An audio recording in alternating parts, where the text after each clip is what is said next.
اس حد تک ہم دشمنی میں آگے جا چکے ہیں کہ عوام کے لیے کوئی قانون سازی کی گنجائش باقی نہیں رہ گئی۔ اس وقت یسریٰ گیلانی صاحب جو ماشاءاللہ پاکستان میں اس وقت ساری پی ڈی ایم جماعتوں کی ہر دل عزیز رہنما ہیں، انہوں نے 6 پرائم منسٹر کیمپس کیے تھے جن پر اربوں روپے وہ انہوں نے خرچ کیے، ان کی دیواروں پر 6 کروڑ روپے لگا، اور انہوں نے 38 دورے غیر ملکی کیے، اس پر اربوں روپے خرچ ہوئے۔ کوئی ایسا کرپشن نہیں جو گلی گلی محلے میں لوگوں کو نہیں پتا کہ انہوں نے کیا کی۔ ایک طرف آپ دیکھیں شاہد خاقان عباسی ماشاءاللہ موجود ہیں، وہ ان کے ساتھ کھڑے ہیں، ایک طرف وہ مسلم لیگ نون ہے، وہ بڑے دھڑلے سے ان کو اپنا محبوب رہنما بنا رہی ہے۔ صورت صرف یہی ہے کہ پاکستان کو فائدہ نہ بھی ہو تو کوئی حرج نہیں، ہم نے اس نظام کے تحت اپنے جو کرپشن ہے، جو ہم نے اپنے نظام بنایا ہوا ہے، اس سے ہم نے پیچھے نہیں ہٹنا۔ بسم اللہ الرحمن الرحیم۔ اقبال شاہد آپ سے مخاطب ہے، اگر آپ مناسب سمجھیں تو اس میرے چینل کو سبسکرائب کر دیں۔ پاکستان میں اس وقت آپ دیکھ رہے ہیں کہ سینٹ آف پاکستان کے الیکشن ہونے جا رہے ہیں، 3 تاریخ کو الیکشن ہے، اور کاغذات نامزدگی تقریباً 48 جو نشستیں ان کے اوپر 177 تک لوگوں نے کاغذ جمع کروا دیے۔ ہر سیاسی پارٹی پورے طور پر وسائل لے کے اس میدان میں کود پڑی ہے۔ المیہ یہ ہے کہ پاکستان کا جو یہ سینٹ ہے، اس کی جو فارمیشن ہے 1973 کے آئین میں باقاعدہ طور پر بنائی گئی کہ تاکہ چھوٹے صوبوں کی احساس محرومی جو ہے وہ نہ ہو، سینٹ میں برابر کی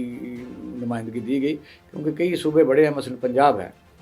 تو اگر یہاں کی کوئی ایسی پارٹی برس اقتدار آ کے فیڈرل گورنمنٹ بنا لیتی ہے تو وہ اپنے طور پر وہ قانون سازی ایسی بھی کر سکتی ہے جو دوسرے صوبوں کے لیے تکلیف دہ ہو سکتی ہے۔ اسی لیے یہ ایک ایسا ادارہ بنایا گیا جہاں کسی کو ریزرویشن اور اس میں کوئی بھی امینڈمنٹ پاس کرانی بڑی ضروری ہے۔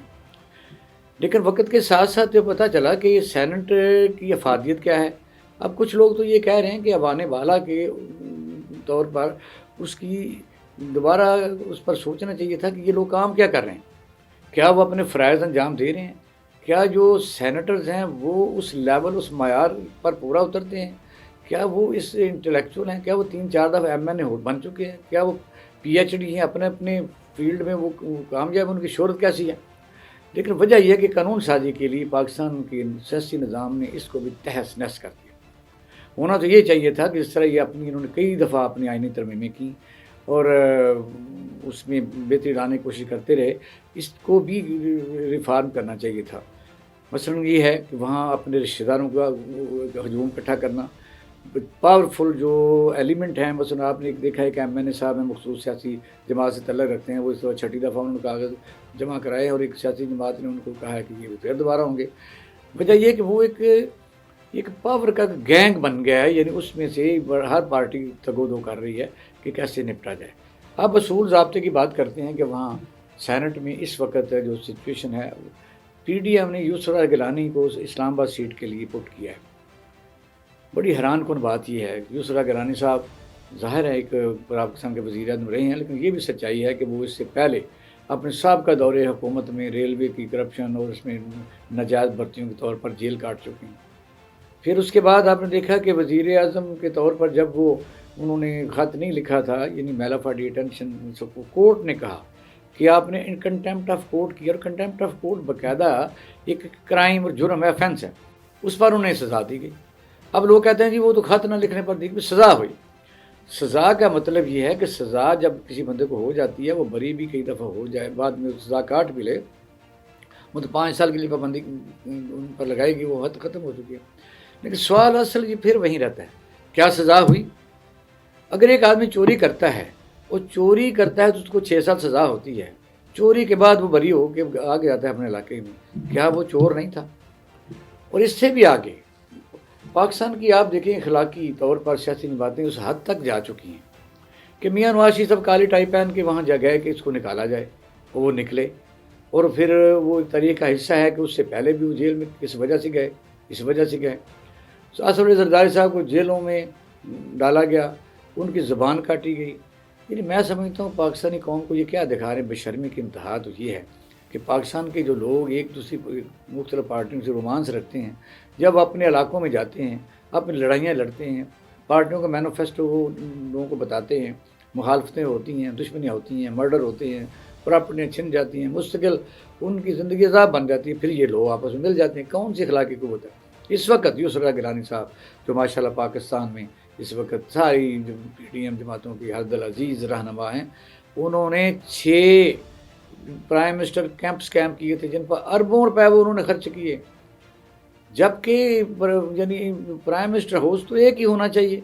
ان کی دیواروں پر 6 کروڑ روپے لگا،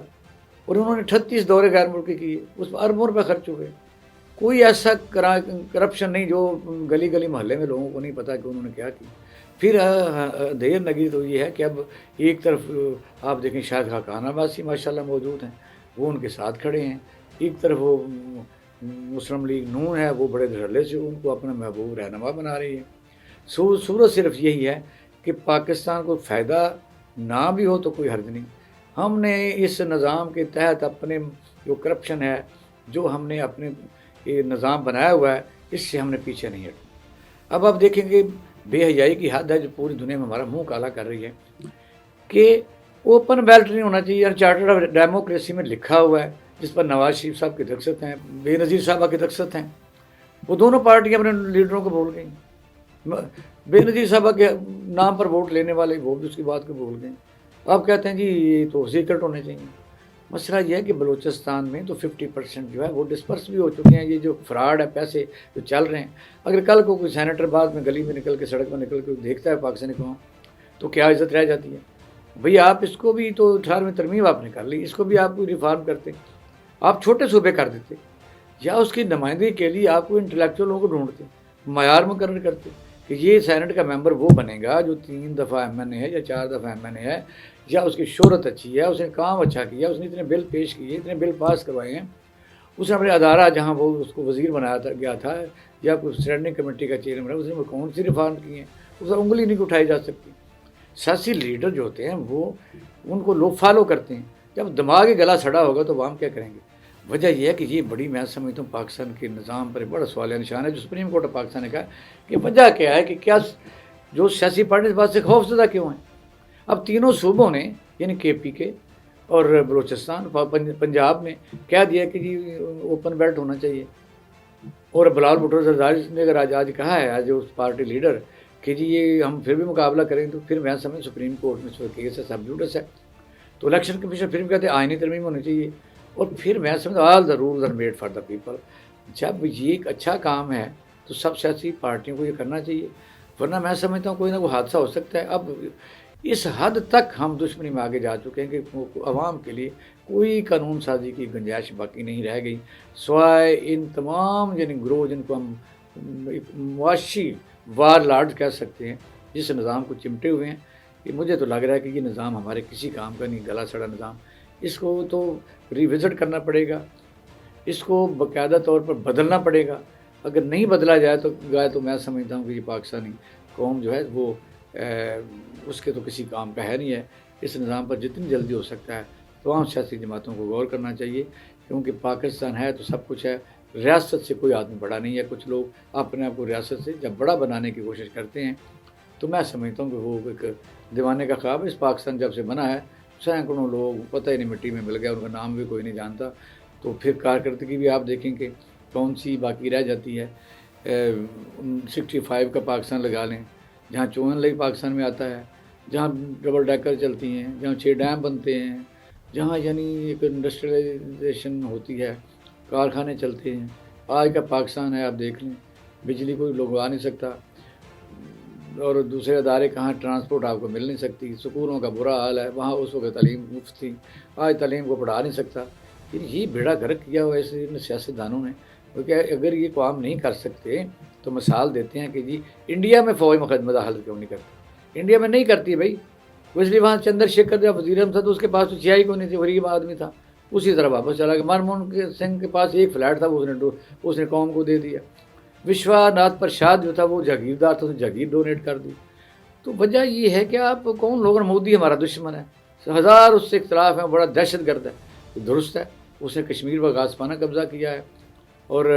خالصتان تحریک کو دبا رہا ہے، اس طرح تامل ناڈو کو دبا رہا ہے، لیکن وجہ اس کے پاس کیا کوئی فیکٹری ہے؟ کھ بھی نہیں ہے اس کے پاس۔ یہ ہے کریکٹر کسی بھی لیڈر کا، جب تک یہ کریکٹر ہوگا تو کہیں فوج نہیں آتی۔ جب بے ایمانی بد دیانتی ہوگی تو پھر آپ نظام کو جو ہے وہ آپ کے لیے چھوڑ دیا جائے چند لوگوں کے لیے۔ میں سمجھتا ہوں اس نظام کو بالکل بدلنا پڑے گا۔ بہت مہربانی، شکریہ۔